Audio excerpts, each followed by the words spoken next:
Welcome to the Hired Not Fired podcast, brought to you by The Real Me, the soft skills first talent solution that helps employers hire entry-level employees with better developed soft skills such as communication, problem solving, or emotional intelligence.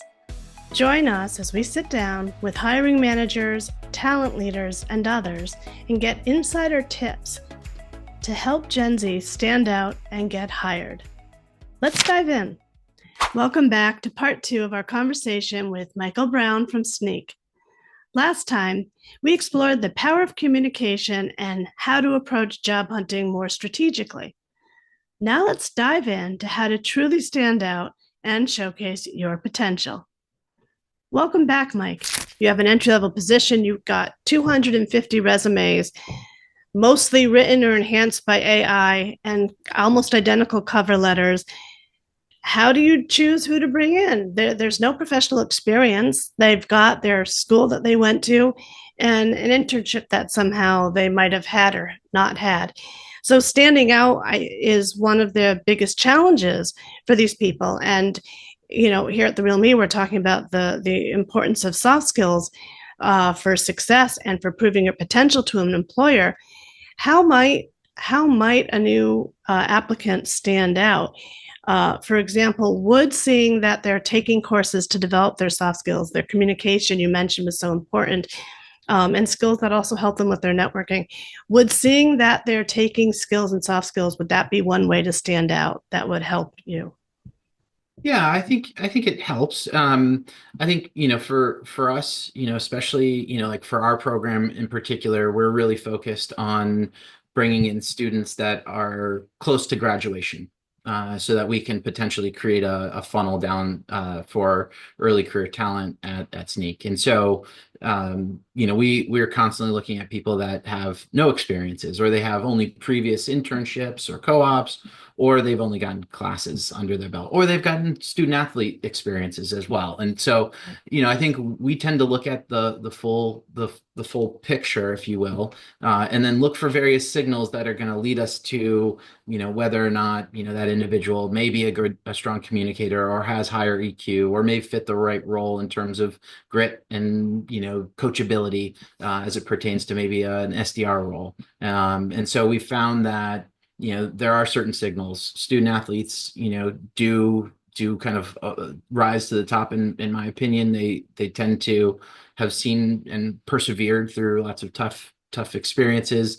They've led themselves through teams, so on and so forth. And so they've got, some unique experiences that, are fairly transferable. And then I think, anybody that, does have, some of those, those particular skills from educational background that, they may want to call out on their resume that align to, the job, it can only help, right? It may not, somebody may or may not notice it. So I think it's really, the more you can do, the more signal you can provide. Yeah. So are you saying that you like to use your interns as kind of a pipeline for some of these early career positions? 100%. Yeah, we use, we really start with the intern and co-op positions, as the tip top of the hiring funnel, if you will, and if you want to think about, the various levels. And so our hope is that the individuals that we hire into those intern and co-op positions will eventually convert to full-time employees, and begin their career at Snyk. So then getting those internships become that much more impactful for someone's career prospects. I love what you said about athletes, because they do have some of the most developed soft skills of all students, because they're coachable or they wouldn't stay on the team, right? So they've got the coachability, they've got the collaboration because it's all teamwork. So yeah, that was a great example. Um, what other advice do you have for new grads or early career folks who are looking to stand out, get hired when they're in a sea of applicants? I think I think the ones that I see that put themselves out there, they take the opportunity to be proactive in an approach, whether it's emailing, or directly communicating with a hiring manager or asking for help.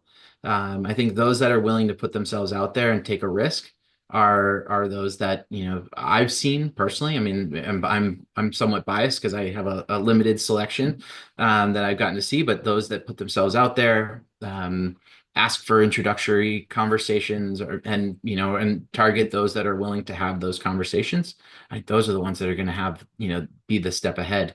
Have seen, people ask for, even just, can I have 10 minutes? And I'd love to understand how you've got to where you were. And even those conversations go a real long way, in my opinion, even just to like get your foot in the door and have a quick chat. That's great advice. Thank you. Is there anything else you'd like to add? Something I didn't think to ask that would help our listeners? Yeah, I mean, I think in a lot of ways, I think one of the things that could be helpful is just, trying to understand how we on the recruiting side at these companies are operating. And so in a lot of cases, we're looking to run an extremely objective hiring process. So we want to try to take out any of the emotion, any of the bias. We try to take it out of the process. And so, you know, formatting a resume in a way where it shows the impact that you've made, the projects you've worked on, the soft skills that you've developed, and the actual projects that you've been part of, I think show, an employer that you could potentially take that skill set and apply it into a professional environment. And I think, trying to take the time to build that and align that is totally worthwhile. Well, that's wonderful. Thank you so much for all this valuable insight that I know our listeners are going to get a lot out of. Thank you, You're Mike. very welcome. Yeah, it was great.